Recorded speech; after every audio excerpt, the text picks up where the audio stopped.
म्हणून देऊ. आणि आता मुंबईकरांना चिंतेत टाकणारी बाबली.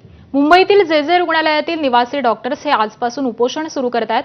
विविध प्रलंबित मागण्यांसाठी आजपासून बेमुदत उपोषण हे सुरू करण्यात आलंय. आंदोलनामुळे जे रुग्णालयातील आरोग्य सेवांवरती याचा परिणाम होण्याची शक्यता आहे. आंदोलनाच्या पहिल्या दिवशी सुमारे 200 निवासी डॉक्टर्स हे सहभागी झालेले आहेत, तर टप्प्याटप्प्यानं इतर डॉक्टर देखील यामध्ये सहभागी होणार आहेत. जिमखान्याची स्वायत्तता आणि विद्यार्थ्यांचे अधिकार जपण्यासाठी हे आंदोलन करण्यात येत आहे. संस्थेची स्वायत्तता त्याबरोबरच कॅम्पसमधील मूलभूत निवास आणि सुविधा या संदर्भातल्या अनेक मागण्या या प्रलंबित आहेत आणि त्यासाठी हे आंदोलन पुकारण्यात आलंय.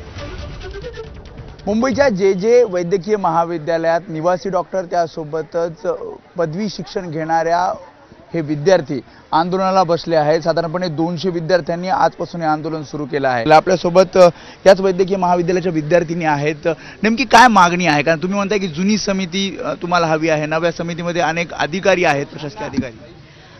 नवीन समितीमध्ये अधिकारी असल्यामुळे आमच्या बोलण्यावरती जास्त इम्पॅक्ट नाही राहिला गेला आहे. जास्त कंट्रोल नाही आहे, जास्त पॉवर नाही आहे आणि मेन ते जे डिसिजन घेत आहेत तेच मग इम्प्लिमेंट होत आहे. काय मग कोण कोण हवं त्या समिती?